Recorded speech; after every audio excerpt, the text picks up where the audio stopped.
Hello guys, welcome back to our channel. Episode ആരംഭിക്കുമ്പോൾ കാണിക്കുന്നത് ആനന്ദ നിലയമാണ്. അവന്തിക പറഞ്ഞത് പ്രകാരം സച്ചി അർച്ചനെ ചോദ്യം ചെയ്യുകയാണ്. സച്ചിയുടെ ചോദ്യങ്ങളും സംസാരവും എല്ലാം കേട്ടിട്ട് അർച്ചന പറയുകയാണ്, എന്താണെങ്കിലും ഇത് ചെയ്തത് ഞാനല്ല, ആരാണെന്ന് ഞാൻ എത്രയും പെട്ടെന്ന് തന്നെ കണ്ടെത്തിയിരിക്കും. സച്ചിയേട്ടൻ്റെ മുന്നിൽ അനഘയെ ഞാൻ കൊണ്ടുവന്നിരിക്കുകയും ചെയ്യും. അത്രയും പറഞ്ഞുകൊണ്ട് അർച്ചന സ്നേഹയുടെ അടുത്തേക്ക് ചെല്ലുകയാണ്. കാര്യങ്ങളെല്ലാം അറിയുമ്പോൾ സ്നേഹ പറയുകയാണ്, അവളിപ്പോൾ എവിടെയാണെന്ന് കരുതിയാ കണ്ടുപിടിക്കുന്നത്? എന്താണെങ്കിലും ഇത് ചെയ്തത് അവന്തിക ഏട്ടത്തിയാണ്. അതുകൊണ്ട് ഏട്ടത്തി തന്നെ നമുക്ക് അനഘയിലേക്കുള്ള എന്തെങ്കിലും തെളിവ് അവശേഷിപ്പിക്കാതിരിക്കില്ലെന്ന് അർച്ചന പറയുന്നു. നേരം രാത്രിയാകുന്നു. പിന്നീട് കാണിക്കുന്നത് സച്ചിയെയും അവന്തികയുമാണ്. സച്ചി അവന്തികയോട് പറയുകയാണ്, ഏട്ടത്തി പറഞ്ഞതുപോലെയെല്ലാം ഞാൻ അവളോട് ചോദിച്ചു. പക്ഷേ ഇത് ചെയ്തത് അർച്ചനയാണെന്ന് എനിക്ക് തോന്നുന്നില്ല. ഇത് കേൾക്കുന്ന അവന്തിക ദേഷ്യത്തോടെ പറയുകയാണ്, പിന്നെ ആര് ചെയ്തെന്നാ നീ പറയുന്നത്? എന്താണെങ്കിലും എൻ്റെ അനിയത്തിയെ തട്ടിക്കൊണ്ടു പോകാൻ മാത്രം ശത്രുതയുള്ള ആരും എനിക്കില്ല. എന്താണെങ്കിലും ഇത് ചെയ്തത് ആരാണെന്ന് എനിക്ക് നന്നായി തന്നെ അറിയാം. വിവാഹം കഴിയുന്നതുവരെ അവളെ ഇവിടെ നിന്ന് മാറ്റി നിർത്താൻ വേണ്ടി ഇത് അർച്ചന മനഃപൂർവ്വം ചെയ്തതാണെന്ന് എനിക്കറിയാം. തലയണ മന്ത്രം കാണിച്ച് അവള് നിന്നെ മയക്കി കാണും, പക്ഷെ അതേപോലെ എന്നെ മയക്കാൻ സാധിക്കില്ല. ഏട്ടത്തി പറയുന്നത് പോലെ ഒന്നുമല്ല കാര്യങ്ങള്. എന്താണെങ്കിലും അർച്ചന വിചാരിച്ചാൽ അനഘയെ തട്ടിക്കൊണ്ടു പോകാനൊന്നും സാധിക്കില്ല. ഈ കുടുംബത്തെ ഓർത്ത് മാത്രമാണ് അർച്ചനയെ പ്രതിസ്ഥാനത്ത് നിർത്തി ഞാൻ പോലീസില് കേസ് കൊടുക്കാത്തത്. എല്ലാത്തിനും ഒരു പരിധിയുണ്ടല്ലോ. പരിധി കഴിഞ്ഞാൽ പിന്നെ നിന്റെ ഭാര്യയെ പ്രതിസ്ഥാനത്ത് നിർത്തി ഞാൻ പോലീസിൽ ചെന്നൊരു കേസ് കൊടുക്കും, അത്ര തന്നെ. നിന്നോട് ഞാൻ സ്നേഹത്തോടെയാ പറയുന്നത്. അർച്ചനയെ നീ ഇങ്ങനെ വിശ്വസിക്കരുത്. നിഷ്കളങ്കതയുടെ മുഖംമൂടി അണിഞ്ഞ് നടക്കുന്നവർക്കേ മനുഷ്യത്വം എന്ന് പറയുന്നൊന്ന് ഉണ്ടാകില്ല. അനഘയില്ലെങ്കിൽ അവന്തിക അനാഥയാണ്. അനാഥയെ ജീവിക്കുന്നതിനേക്കാൾ നല്ലത് മരിക്കുന്നത് തന്നെയാ. അത്രയും പറഞ്ഞ് അവന്തിക അകത്തേക്ക് പോവുകയാണ്. പിന്നീട് കാണിക്കുന്നത് സച്ചി മുറിയിലേക്ക് ചെല്ലുമ്പോൾ അർച്ചന പറയുകയാണ്, സച്ചിയേട്ടൻ എന്നോട് ദേഷ്യപ്പെട്ടോ, പക്ഷേ എന്നെ ഇങ്ങനെ അവഗണിക്കരുത്, അതെനിക്ക് സഹിക്കാനേ ആകുന്നില്ല. ഇത് കേൾക്കുന്ന സച്ചി ദേഷ്യത്തോട് പറയുകയാണ്, എൻ്റെ ഭാര്യ എന്നുള്ള ലേബൽ ഉള്ളത് കൊണ്ട് മാത്രമാ ഞാൻ നിന്നെ ഇവിടെ നിന്ന് ഇറക്കി വിടാത്തത്.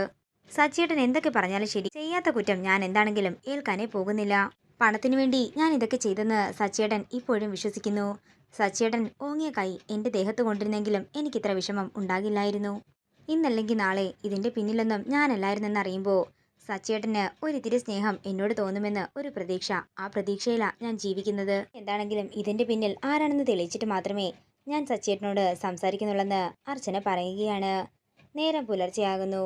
പിന്നീട് കാണിക്കുന്നത് എല്ലാവരും ഹാളിൽ ഒത്തുകൂടിയിരിക്കുന്നതാണ്. ഇത്ര നേരമായിട്ടും നമുക്കോ പോലീസിനോ അനഘയെ കണ്ടെത്താൻ സാധിച്ചിട്ടില്ലെന്ന് സേതു പറയുകയാണ്. മറ്റന്നാള് നടത്താൻ നിശ്ചയിച്ചിരുന്ന വിവാഹം കാരണമാണ് അനഘയ്ക്ക് ഇങ്ങനെയൊക്കെ സംഭവിച്ചതെങ്കിൽ ഈ വിവാഹമേ നമുക്ക് വേണ്ടെന്ന് വെക്കാമായിരുന്നു. ഇത് കേൾക്കുന്ന അവന്തിക ഒരു ഞെട്ടലോടെ സേതുവിനെ നോക്കുകയാണ്. ഇല്ലച്ചാ, 3 ദിവസത്തിനകം അനഘ എന്താണെങ്കിലും തിരികെ വരുമെന്ന് എനിക്ക് തോന്നുന്നുണ്ടെന്ന് അർച്ചന പറയുമ്പോൾ മോള് പറഞ്ഞതുപോലെ എല്ലാം സംഭവിക്കട്ടെ എന്ന് സേതുവും പറയുന്നു.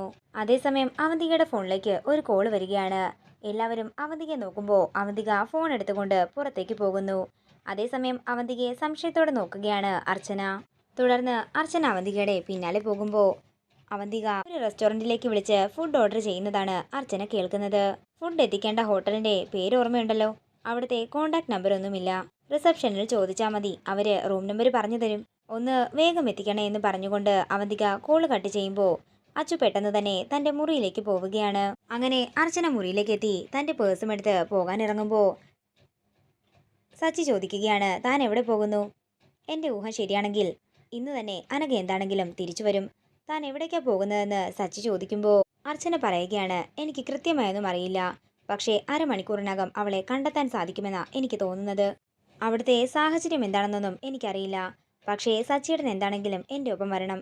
ഈ വീട്ടിലെ ഒരാളെന്ന നിലയ്ക്ക് എൻ്റെ സത്യാവസ്ഥ എനിക്ക് ബോധ്യപ്പെടുത്തണമല്ലോ. സച്ചിയേട്ടനും ഇതിനെക്കുറിച്ച് ആരോടും പറയാൻ നിൽക്കണ്ട, എൻ്റെ ഒപ്പം വന്നാൽ മാത്രം മതി. അങ്ങനെ അച്ചു പേഴ്സും എടുത്തുകൊണ്ട് താഴേക്ക് ഇറങ്ങുന്നതാണ് കാണിക്കുന്നത്. ഇതോടുകൂടി ഇന്നത്തെ എപ്പിസോഡ് ഇവിടെ തീരുകയാണ്. വീഡിയോ ഇഷ്ടമായെങ്കിൽ മറക്കാതെ ലൈക്ക് ചെയ്യുക, ഷെയർ ചെയ്യുക, കമൻറ്റ് ചെയ്യുക. കൂടുതൽ സീരിയൽ അപ്ഡേറ്റ്സിനായി മറക്കാതെ സബ്സ്ക്രൈബ് ചെയ്യുക നയൻസ് ക്രിയേഷൻസ്.